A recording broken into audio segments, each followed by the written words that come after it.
Romanos capítulo 5, está escrito assim: justificado, pois, mediante a fé, temos paz com Deus, por meio de nosso Senhor Jesus Cristo, por intermédio de quem obtivemos igualmente acesso pela fé a esta graça, na qual estamos firmados, e gloriamo-nos na esperança da glória de Deus.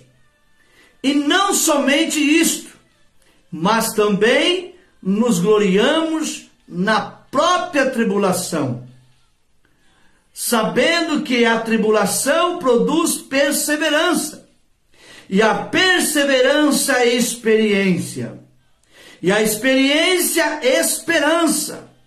Ora, a esperança não confunde, porque o amor de Deus é derramado em nosso coração pelo Espírito Santo que nos foi outorgado. Maravilha! Que Deus abençoe a leitura da sua palavra aos nossos corações. A Rose Glamour colocou aí o link da 87 FM. Se você não quiser mexer agora, para você não perder a ministração, você, assim que acabar a live, você vai lá, né, nos comentários, clica no link e ali acessa, né, o link da rádio, manda convite lá, porque tem o Facebook da rádio também, para você conhecer os trabalhos da 87, que já é uma rádio comunitária, mas praticamente é uma rádio evangélica, porque todo dia tem programa evangélico lá, e é uma bênção. Sandrinha está dizendo que a palavra é forte. E de fato a palavra de hoje é uma palavra forte, é uma palavra de autoajuda, é uma palavra de ânimo, é uma palavra de esperança, é uma palavra de fé, é uma palavra para te colocar para cima. Sabe quando você chega ruinzão, né? Quebrado, cabeça baixa, problema para todo lado, às vezes até desanimado, irmãos, né? O inimigo se levantando, é problema às vezes familiar, às vezes problema financeiro e vários problemas. Então você chega na igreja, o que você quer? Ouvir uma palavra que vai te colocar para cima.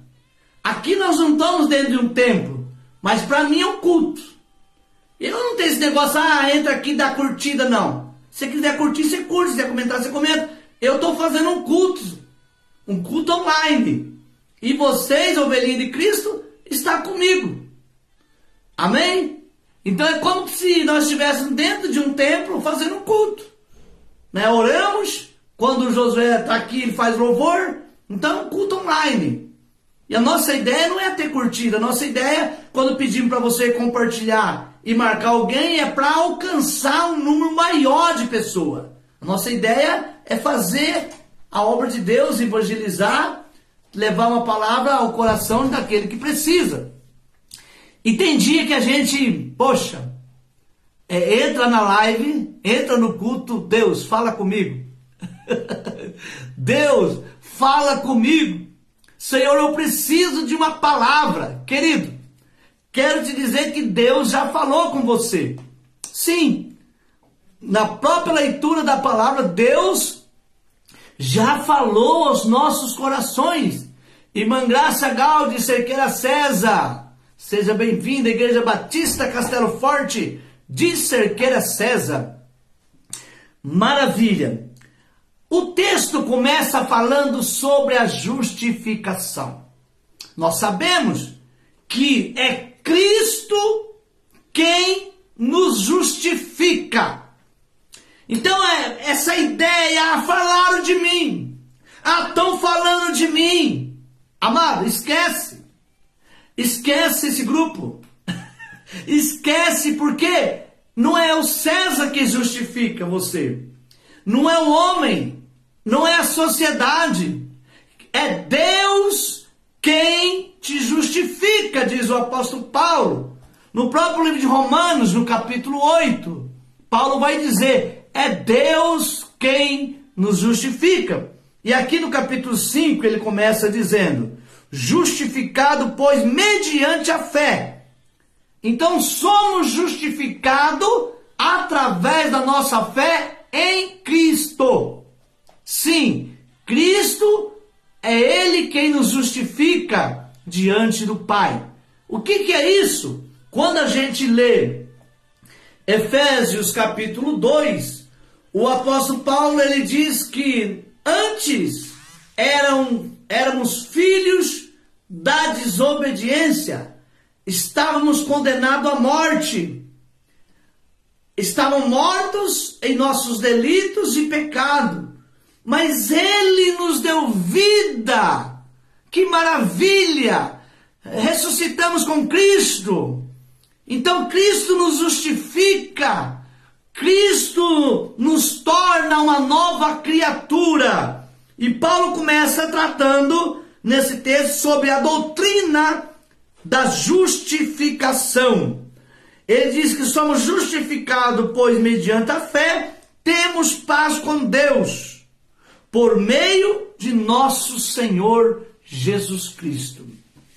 Um assunto que eu gosto bastante de falar é esse: paz. Eu era um alcoólatra, comecei a beber muito piazinho, eu acho que já com 11 anos para 12 eu já bebia, aos meus 13, 14 eu já bebia, cerveja, cunhaque, martini, São Rafael, todas essas bebidas aí, várias bebidas de álcool, caipirinha, e me tornei um alcoólatra antes dos 20 anos. Me tornei um escravo da bebida, até meus 24. E por que eu estou dizendo isso? Porque algumas pessoas que têm vício, aquelas pessoas que não têm vício, analisa do lado de fora e faz um julgamento totalmente, em maioria das vezes, equivocado, porque não sabe o que passa na mente de um alcoólatra, não sabe o que passa na cabeça de um usuário, de um viciado em crack, em cocaína. Eu me tornei um alcoólatra, usei muita cola na minha adolescência, e tudo isso porque eu precisava de alguma coisa que preenchesse o meu coração e que me trouxesse paz. Mas a paz que o mundo não te deu e não te dá, a Bíblia diz que Jesus te dá. A paz que excede todo o entendimento. Ele diz: a minha paz vos dou, a minha paz vos deixo. Então, temos paz com Deus por intermédio de Cristo. Quando nós conhecemos a Jesus, aquela vida conturbada, perturbada de sofrimento, de noite sem dormir, de pesadelos. Sabe quando você deitava e acordava se batendo com alguém querendo te matar e com um monstro de noite? Devido a nossas vidas também, que era uma vida meio turbulenta. Então é uma vida que nem para dormir a gente tinha paz. Deitava e não conseguia dormir, se batia, pesadelo, acordava 2, 3 vezes. Só que o texto está dizendo: tendo paz com Deus, por intermédio de Jesus Cristo. Sabe, amado, o Salmo de número 4, verso de número 8, está escrito: em paz eu deito, logo pego no sono, porque só Tu, Senhor, me faz repousar em segurança. É um direito seu, de filho de Deus, deitar, dormir, descansar. Então, quando nós encontramos a Cristo, quando recebemos Jesus como Senhor e Salvador da nossa vida, a primeira coisa que a gente passa a desfrutar e logo nós percebemos é essa paz interior que não tem preço. Essa paz ela não vem pelo saldo bancário. Essa paz ela não vem pelo carro na garagem. Essa paz não vem pela casa conquistada ou a quantidade de imóveis que alguém tem, não. Essa paz ela vem pela presença do Senhor. Essa paz, ela vem pela presença do Espírito Santo de Deus. Quando Jesus chegou na casa de Zaqueu, naquele jantar, e Zaqueu teve uma atitude de arrependimento. Logo o Senhor disse: hoje houve salvação nesta casa, porque esse também é descendente de Abraão. Sabe, tudo que eu e você precisamos é que haja salvação em nossa casa, que Jesus venha reinar, o príncipe da nossa paz. Ele é o príncipe da paz. A paz que você procura, a paz que você correu tanto atrás, só em Cristo. Só em Cristo é possível ter paz. E o texto, tanto do capítulo 3, na verdade eu falo capítulo, mas Salmo não tem capítulo. É a força de expressão. Salmo de número 3 e Salmo de número 4. Ele vai dizer praticamente a mesma coisa. Eu deito, logo pego no sono, porque o Senhor me faz repousar em segurança. Sábado nós deitamos, aí acordei no domingo, acordei um pouquinho mais tarde, a Sandrinha falou assim: dormiu bem? Falei: não sei, não vi nada. Falei: não vi nada. Não sei se sonhei, se ronquei, não vi nada. Ela falou: então, o sono foi bom. Que maravilha, que bênção, irmão. Você sabia que uma das coisas mais importantes é você dormir? É você deitar em paz?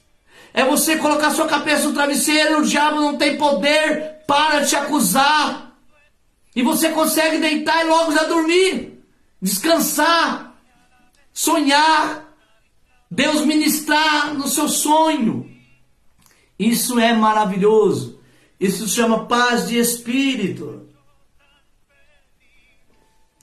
Agora, Paulo ele trata desse assunto da justificação, dá uma pincelada a respeito da paz em Deus, e no verso de número 2, por intermédio de que obtivemos igualmente acesso pela fé a esta graça, na qual estamos firmados e gloriamo-nos na esperança da glória de Deus, do que está por vir.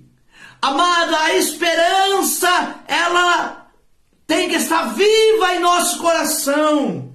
A esperança que Jesus vai voltar, que Ele vai voltar para buscar a sua igreja, da glória, a esperança da glória de Deus. Paulo está dizendo que temos esse acesso pela graça, através da fé, mas não apenas isso, mas na esperança. Que maravilha! Saber esperar. O salmista diz: esperei com paciência no Senhor. Ele se inclinou para mim e ouviu o meu clamor. Saber esperar o tempo oportuno. Saber esperar o tempo de Deus. Talvez não é o tempo, não é a hora, não é o momento. Tenha paciência. Tenha paciência, espera. Mas não tira os olhos dele. Não tira os olhos dele, o autor e consumador da nossa fé. Agora, no verso 3, ele vai dizer: e não somente isto, mas também nós nos gloriamos na própria tribulação. Que negócio é esse, apóstolo Paulo? É isso mesmo que você ouviu? E se você tiver com a sua Bíblia acompanhando, usar a toalhinha cor-de-rosa da minha esposa que está aqui, o apóstolo Paulo está dizendo: não nos gloriamos apenas nisso, mas também nós nos gloriamos na própria tribulação. Oh, meu irmão, tribulação é um negócio sério. Tribulação tira o sono, tira a fome. Tribulação atormenta, tem gente que emagrece, tem gente que fica doente. E aí você vai conversar com ela, eu tô atribulado, eu tô daquele jeito. Tô passando por uma... Porque tribulação, provação, ela, praticamente o contexto é o mesmo. Ser provado, ser testado. E a tribulação tem gente que não gosta. Tem gente que você falar que ele está atribulado, ele já acha que ele confunde as coisas. Tribulado não quer dizer endemoniado. Tribulação vem de uma série de fatores que causa uma pressão em você. E o apóstolo Paulo, ele disse, esta minha leve e momentânea tribulação, ela produzirá para mim um peso de gozo eterno. Então o apóstolo Paulo, ele admite passar por tribulação. Todos cristãos passam por tribulação. Tribulação, todos os cristãos passam por luta, todo cristão passa por prova, por dificuldade. E o apóstolo Paulo está dizendo assim, que ele se gloria na própria tribulação. Por quê? Porque você aprende, porque você é testado, porque você é provado, e após você ser provado, você é aprovado por Deus. Você passa no teste. E ele vai dizer que não apenas gloria na esperança, mas na própria tribulação. A tribulação produz perseverança, porque a tribulação produz perseverança. Deixa eu pegar aqui dele o começo do verso 1, que eu estou pegando a parte B. E não somente isto, mas também nos gloriamos na própria tribulação, sabendo que a tribulação produz perseverança. É isso. Te leva você a ser uma pessoa mais firme, mais perseverante, que não entrega, que não renuncia, que não volta atrás, que não para, que não desiste. Uma pessoa focada, determinada, perseverante. Lembra da mulher cananeia? No capítulo de número 15 de Mateus, a partir do verso de número 22, aquela mulher que era descendente dos cananeus, considerada estrangeira, ela se aproxima de Jesus e ela diz, a minha filha está em casa horrivelmente endemoniada. A Bíblia diz que o primeiro teste, Jesus se cala. Jesus não responde nada. Há momentos em nossas vidas que é assim. Oramos, buscamos, jejuamos, fazemos um monte de coisa. Fazemos campanha, mas Deus se cala.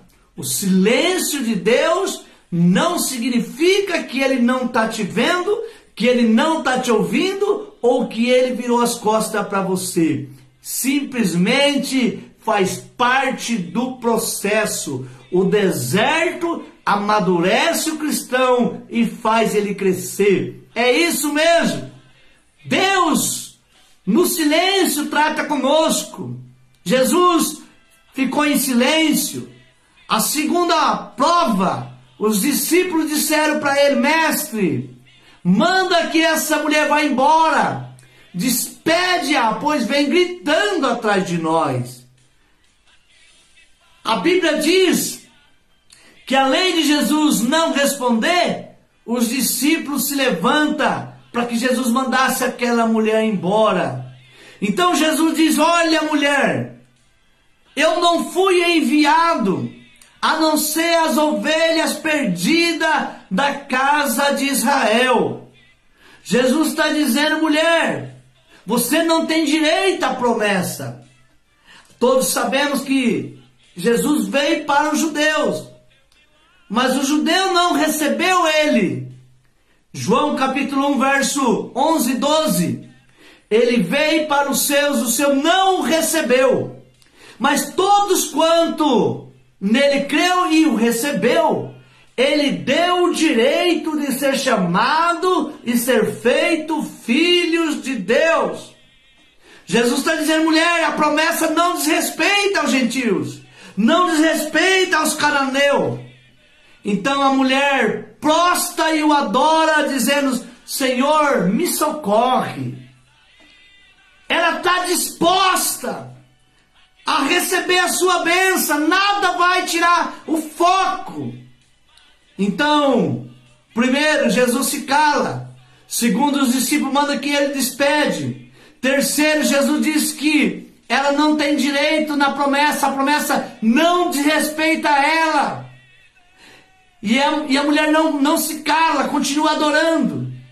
Então, quando a mulher fala, Senhor, socorre-me, ele diz, não é lícito pegar o pão dos filhos e lançá-lo aos cachorrinhos. Agora parece que é o fim. Agora a mulher ela vai desistir porque Jesus atingiu o máximo da sua prova, do seu teste. E alguns teólogos dizem que ele ofendeu a mulher. Não, simplesmente estavam testando. Mas a mulher ela tem um alvo. A mulher ela tem um objetivo. Ela está focada. Ela está perseverante naquilo que ela quer. Então ela diz, sim, Senhor. Mas até os cachorrinhos comem da migalha que cai da mesa do seu dono. Há o cão domesticado e há o cão de guarda. O cão de guarda é aquele que fica no quintal cuidando da casa. Chega alguém, ele já late e vai lá. O cão domesticado é aquele que fica dentro da casa, que sobe no sofá, dorme no sofá, sempre está por ali. E alguém vai comer um pedacinho de pão, um pedacinho para ele. Alguém vai comer uma carninha, um pedacinho para ele. Sempre ele está ali pegando a sobrinha. A mulher está dizendo, Senhor, até os cachorrinhos comem da migalha. Em outras palavras, Senhor, quero ser um cão domesticado, mas eu quero algo da sua parte. Ela não desistiu. A perseverança dessa mulher é algo extraordinário. Certo dia, uma águia disse para um caracol, Caracol, você está vendo aquela árvore lá do outro lado? Ela estava num penhasco. O caracol disse sim. Falou, olha, vamos fazer uma aposta. Aquele que chegar primeiro, você por terra e eu por cima, quem chegar primeiro vence. O caracol falou, tudo bem. E a águia logo deu um voo rasante, em poucos segundos, ela estava do outro lado, no topo da árvore, e estava esperando. E foi passando o tempo, o caracol encontrou barro, encontrou lama, encontrou espinho, encontrou um pedaço de graveto, e ele foi se cortando, se machucando. E passou tempo, e o caracol não chegava. A águia, então, cansada de esperar, disse, eu acho que o caracol desistiu. Eu vou embora porque ele desistiu. O caracol, ele recuou, ele desistiu. Quando ela está pensando de descer, ela olha, o caracol vem chegando. Todo machucado, cheio de espinho, todo ferido. Então a águia diz, caracol, por que você demorou tanto? Achei que você tinha desistido. Ele diz, o importante não é chegar primeiro, o importante é chegar. Na vida, às vezes o processo é mais lento, mais demorado. Um caminho para alguns mais difícil, espinhoso, pedregoso, com muitos obstáculos. E você passa uma prova hoje, vem outra amanhã, passa uma hoje, vem outra amanhã, e você passa aquela. Quando você está respirando, fala, oxe, ufa, agora sim, passou. Aí, menos você espera aquela notícia. Mas é Deus te provando. Agora, nunca se esqueça de uma coisa. Deus prova e corrige aquele que Ele ama. Se Deus está te provando, é porque Ele ama. E a tribulação, ela produz essa experiência que nos traz a perseverança. A experiência, à medida do sofrimento que você vai suportando, você vai se tornando uma pessoa mais qualificada, uma pessoa mais resiliente, uma pessoa mais forte, uma pessoa que aguenta as pancadas, porque você tem experiência. Por que os mais velhos nos orientam com tanta sabedoria? Porque aquilo que você está vivendo hoje, que parece ser o seu fim, os mais velhos vão dizer para você: isso aí eu já passei. Ah, você vai sair fácil. Você vai sair fácil dessa. Deus é contigo, meu irmão. Ih, você não tem noção. Eu passei isso, eu passei aquilo outro. Eu me lembro que um dia eu pregava em Cerqueira César, na igreja da Graça que estava aí, não sei se ela está ainda, para a filha da pastora Olívia. E eu pregava lá na igreja, eu falando do momento que passamos algumas provas lá no Paraguai, ficamos 2 anos sem comer arroz, né, comendo feijão carochado com palmito. E eu ali contando meu testemunho, achando que eu estava abafando. Aí quando acabou a palavra que eu passei no microfone para a pastora, hoje ela tem 93 anos de idade, a pastora Olívia começou a dar alguns testemunhos lá do norte.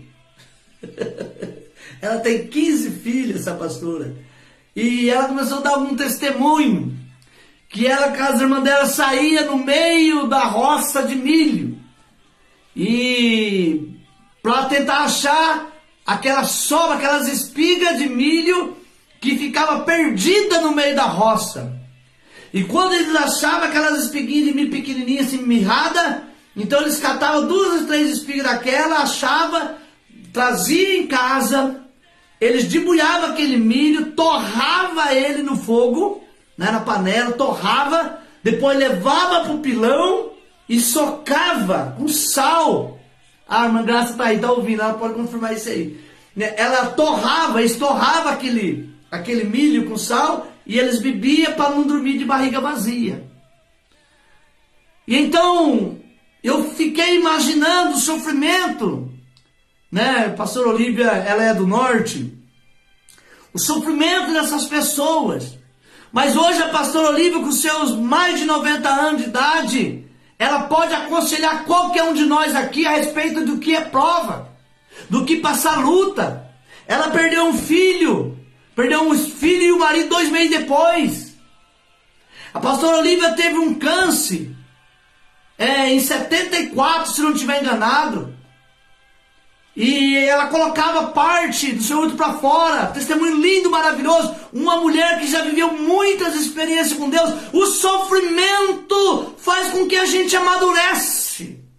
O sofrimento, a tribulação, ela te traz experiência. E a experiência te traz perseverança. A perseverança, ela vai produzir algo maravilhoso em você. Então não questiona Deus, não murmure pelo momento que você está vivendo hoje. Sabe que o choro dura apenas uma noite, mas a alegria vem sempre ao amanhecer. O amanhecer é aquele sol lindo, maravilhoso que surge. Eu moro aqui num lugar privilegiado, eu moro no alto. E quando o sol nasce, quando o sol se põe, fica a coisa mais linda aqui, essa parte que eu moro aqui. E logo o sol bate na janela e na porta. Ele é o sol da justiça. É isso. A alegria vem ao amanhecer. Verso de número 4. E a perseverança, experiência. E a experiência, esperança. Ora, a esperança não confunde, porque o amor de Deus é derramado em nosso coração pelo Espírito Santo que nos foi outorgado. Olha que coisa maravilhosa, a perseverança produz experiência. A experiência, esperança. Saber esperar, volto. A palavra de Deus diz no livro do profeta Isaías, capítulo de número 64, verso 4. Nunca se viu, nunca se ouviu um Deus, desde a antiguidade, um Deus além de ti, que trabalha em prol daqueles que neles espera. Mas os que esperam do Senhor renovarão as suas forças, subirão com asas como águia, correrão e não se cansarão, caminharão e não se fadigarão. Somente os que esperam no Senhor. Saber esperar. Sabe, há um ditado que a esperança é a última que morre. Na verdade, a esperança morreu, mas ela ressuscitou ao terceiro dia. A nossa esperança é Cristo. No livro de Apocalipse, capítulo 5, verso de número 5, texto sagrado diz que João chorava muito, porque ninguém era digno de abrir o livro e ao menos olhar para ele. João estava desesperado, não havia mais esperança. Nossa vida não tinha sentido, porque o rabino da Galileia havia morrido, Jesus havia morrido, estava morto. Mas de repente um dos anciãos disse para João: não chore, eis aqui o leão da tribo de Judá, a raiz de Davi. Ele venceu para abrir o livro e para desatar o seu selo. Sabe, essa palavra é maravilhosa. João chorava desesperado, porque ninguém era digno de abrir o livro e ao menos olhar para ele. Mas de repente, João é despertado. E alguém diz: olha, João, não chore. O leão da tribo de Judá, a raiz de Davi, ele venceu. Ele venceu o quê? Ele venceu a morte. Ele venceu o pecado. Ele venceu Satanás. Ele não está morto. Aleluia! Ele ressuscitou. Aleluia! Ele está vivo. E quando João fala essa palavra, é como se ele dissesse: a esperança voltou. A esperança para a árvore, ainda que for cortada, ao cheiro das águas brotará. A esperança, meu irmão. Sabe, a esperança de um dia estarmos num lugar maravilhoso, aonde não há dor, aonde não há sofrimento, aonde Ele enxugará nossas lágrimas. Estaremos com Ele para sempre. Essa é a nossa esperança. Apóstolo Paulo diz em Romanos, capítulo de número 8, que as aflições desse tempo presente, ela não pode ser comparada com a glória que há de vir, que há de se manifestar. O que Deus tem para você é precioso. Agora eu quero finalizar essa mensagem, nem sei que hora que é. Deixa eu ver aqui. Meu Deus, já passei um minuto. Vou encerrar. Irmão Wilker Cândido está aí, que bênção. Veja, o verso 5. Paulo diz que, ora, a esperança não confunde, porque o amor de Deus é derramado em nosso coração pelo Espírito Santo que nos foi outorgado.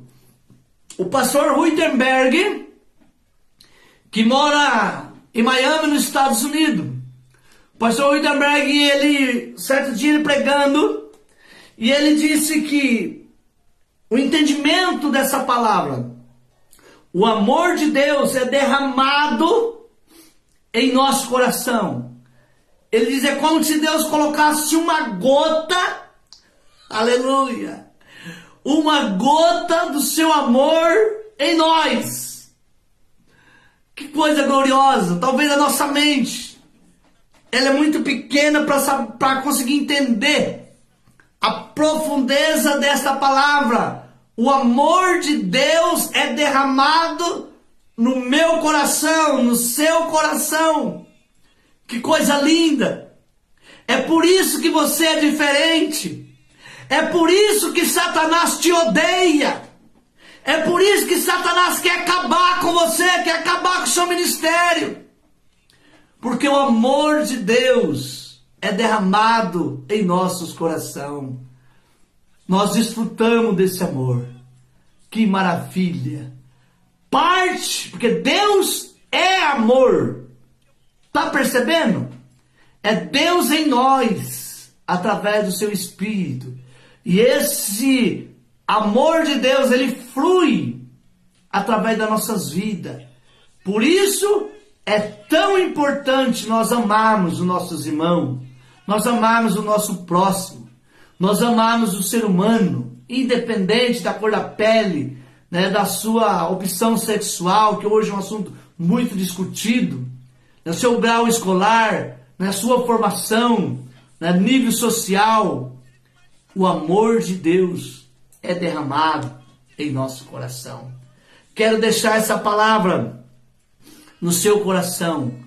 Nos gloriamos na tribulação, na perseverança, na experiência, na esperança. 4 coisas importantes. Quando você chega no final do verso 5, a gente nem lembra que Paulo falou da tribulação. Porque é um processo. É um processo.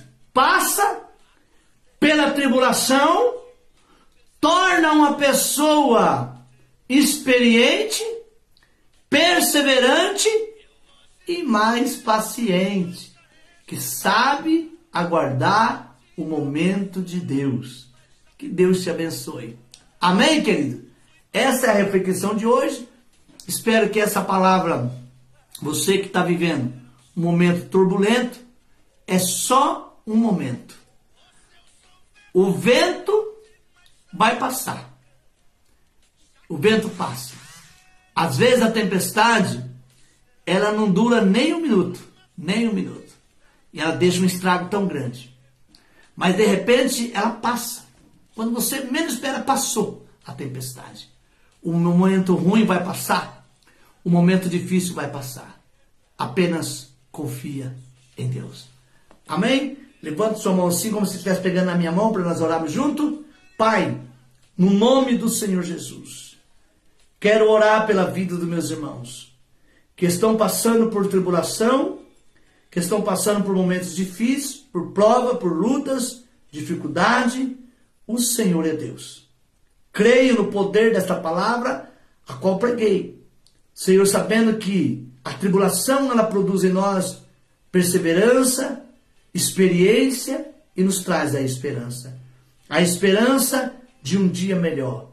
A esperança do Senhor Jesus encontrando a sua igreja, voltando para buscar a sua igreja. Abençoe cada um dos meus irmãos. Necessidade que precisa ser suprida, que o Senhor venha suprir, que o Senhor venha trazer livramento.